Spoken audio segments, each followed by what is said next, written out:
ඉකිලි කසන ලෙඩේ තියෙනවද? ඉකිලි කළු වෙලාද? කොච්චර බෙහෙත් කරත් ලේසියෙන් හොඳ වෙන්නේ නැද්ද? එහෙනම් මේ වීඩියෝ එක ඔයාට. මේක හැදෙන්නේ ෆංගල් ඉන්ෆෙක්ෂන් එකකින්. ඒ කියන්නේ දිලිරයකින්. දිලිර කියන්නේ පුස් වලට. ගොඩක් වෙලාවට මේක හැදෙන්නේ තරුණ අයට. විශේෂයෙන්ම හොස්ටල් වල, කැම්පස් වල අන්න ඒ වගේ ගොඩාක් පිරිසක් එකට ඉන්න අයට තමයි මේක හැදෙන්නේ. ඒකට හේතුව මේක ඊටාම ඉක්මනින් කෙනෙකුගෙන් තවත් කෙනෙකුට බෝ වෙන්න පුළුවන්. මේක බෝ වෙන ආකාර කීපයක් තියෙනවා. ප්‍රධාන වශයෙන්ම ඒ ලෙඩේ තියෙන හමක් වෙන කෙනෙක්ගේ ඇඟේ ගෑවුනහම, ටච් වුනහම අන්න ඒ ලෙඩේ අර ලෙඩේ නැති කෙනාට බෝ වෙන්න පුළුවන්. ඊටත් අමතරව තමන්ගේ මැඟේ එක තැනක ලෙඩේ තියෙනවා නම් ලෙඩේ නැති තැනක ඒක ගෑවුනහම එහෙම නැත්නම් එතන කසලා වෙන තැනක් කැසුවාම අන්න අර ලෙඩේ නැති තැනටත් ඒක පැතිරෙන්න පුළුවන්. ඒ වගේම මේක පැතිරෙන්න පුළුවන් වෙන කෙනෙක් භාවිතා කරපු ටවල්ස්, ඇඳුම් වගේ දේවල් අපි පාවිච්චි කරනවා නම් ඒකනුත් ඒ ලෙඩේ බෝ වෙන්න පුළුවන්.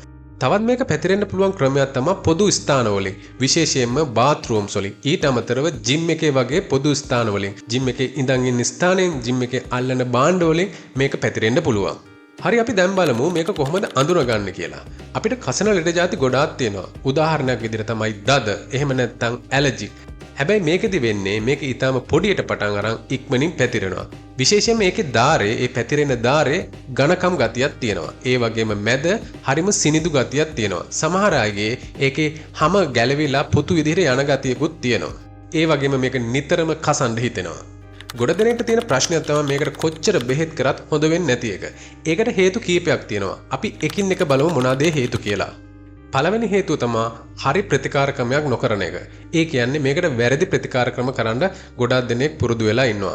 ඒකට තියෙන විශේෂම හේතුව තමයි ගොඩක් දෙනෙක් දොස්තර කෙනෙකුට පෙන්නන්නේ නැතුව කෙලින්ම ෆාමසියෙන් ගිහිල්ලා මේ ප්‍රශ්නේ කියලා බෙහෙත් ඉල්ල ගන්නවා. ඉතින් ෆාමසිය අය දොස්තරලා නෙමෙයි, ඒගොල්ලෝ ගොඩක් වෙලාට බෙහෙත් ගැන විතරයි දන්නේ, ලෙඩ ගැන දන්නේ නැහැ.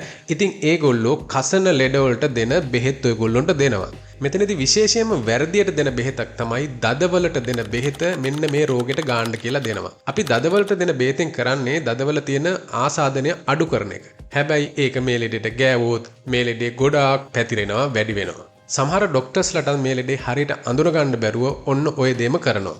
ඉතින් මේකට ගැළපෙනම ක්‍රීම් එක ගන්න පටන් ගත්තොත් මේක සතියක් වගේ ඇතුළත ඔයාලට ලොකු වෙනසක් දක්නට ලැබෙනවා. අන්න එහෙම වෙනසක් නැත්නම් ඒ කියන්නේ ඔයාලා ගාන ක්‍රීම් එක වැරදි. ඉතින් මේ ක්‍රීම් එක තවදුරටත් ගාන එක තේරුමක් නැහැ.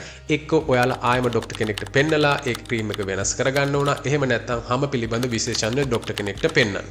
තවත් ගොඩක් දෙනෙක්ට තියෙන ප්‍රශ්නයක් තමයි මේක ක්‍රීම් ගාද්දි හොඳ වෙනවා, ඒත් ආය සැරෙන් සැරේ එනවා. මේකට හේතුව තමයි ඔයගොල්ලෝ හරියට මේ ක්‍රීම් එක ගන්න නැති එක.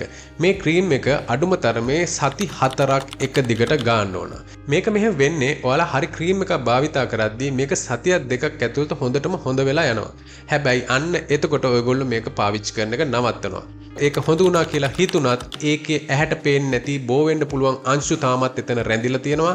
අන්න ඒ අංශු වලින් ආයෙ ඒක ඇති වෙන්න පුළුවන්. ඒක නිසා නිත්තාවටම හොද කරන්න ඕන නම් ලෙඩේ හොඳටම හොඳ වෙලා තව සති දෙකක් ඉදිරියට මේ ක්‍රීම් එක ගන්න. ඊට අමතරව තමන් පාවිච්චි කරන ඇඳුම් පුළුවන් නම් වෙනස් කරන්න. එහෙම නැත්නම් ඒවා හොඳට සෝදලා තම්බලා අන්න ඒ විදිහට ඒවා පාවිච්චි කරන්න. ඒ වගේම පොදු භාණ්ඩ පාවිච්චි කරනවා නම් ඒවා පාවිච්චි කරන්න කලින් ඒවා අල්ලන්න කලින් හොඳට ක්ලීන් කරන්න. විශේෂයෙන්ම ජිම් එකට යන කෙනෙක් නම් ඔයා හැමතිස්සෙම වෙන කෙනෙක් පාවිච්චි කරපු බෙන්ච් එකක ඉඳ ගන්නව නම් එහෙම නැත්නම් ඒ බා එකක් අල්ලනවා නම් ඊට කලින් ඒක සැනිටයිසර් එකකින් ක්ලීන් කරලා අල්ලන්න පුරුදු වෙන්න. පිට රටවල් වල නම් විශේෂයෙන්ම දියුණු වෙච්ච රටවල් නම් ඒක අනිවාර්යයෙන්ම කළ යුතු දෙයක් වෙනවා. ඒ වගේම තමයි මේ ක්‍රීම් එක ගාද්දි විශේෂයෙන්ම අර දාර වලින් එළියේ සෙන්ටිමීටරයක් දෙකක් එළියට වෙන්නත් නෝමල් ස්කින් එකෙත් ගන්න. එතකොට තමයි මේකේ පැතිරීම වැළකෙන්නේ.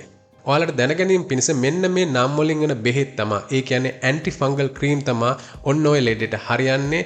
ඔයාලා හොඳට බලන්න අර ලොකු අකුරෙන් තියෙන නම නෙමෙයි, ඊට යටින් පොඩි අකුරෙන් ලියලා තියෙන නම මෙන්න මේ නම් වලින් එකක්ද කියලා. හැබැයි මම මේ බෙහෙත් වල නම් මෙතන දාලා තියෙන්නේ වෛද්‍ය නිර්දේශයක් විදිහට නෙමෙයි. මේක ඔයාලගේ දැනගැනීම පිණිස විතරයි. ඔයාලට මොන හරි ප්‍රශ්නයක් තියෙනවා නම් අනිවාර්යයෙන්ම වෛද්‍යවරයෙක් හමු වෙන්න. මෙන්න මේ දැන් පෙන්නන නම් වලින් තියෙන ක්‍රීම් එකක් නම් ඔයා භාවිතා කරන්නේ ඒකෙන් මෙන්න මේ ලෙඩේ වැඩි වෙන්න පුළුවන්. මොකද ඒව භාවිතා කරන්නේ අර මං කලින් කිව්වා වගේ දදවලට මෙන්න මේ ලෙඩේට නෙමෙයි. ඉතින් ඔයාලගේ මොන හරි ප්‍රශ්නයක් තියෙනවා නම් කමෙන්ට් එකේ දාලා තියන්න. ඒ වගේම මේ වීඩියෝ එක හොඳයි කියලා හිතෙනවා නම් ලයික් කරන්න, ෂෙයා කරන්න. මේ වගේ තවත් වීඩියෝ බලන්න ඕන නම් ඔයාලා මේ පේජ් එක ෆලෝ කරලා තියන්න. එහෙනම් ඔයාලා හැමෝටම ජය වේවා.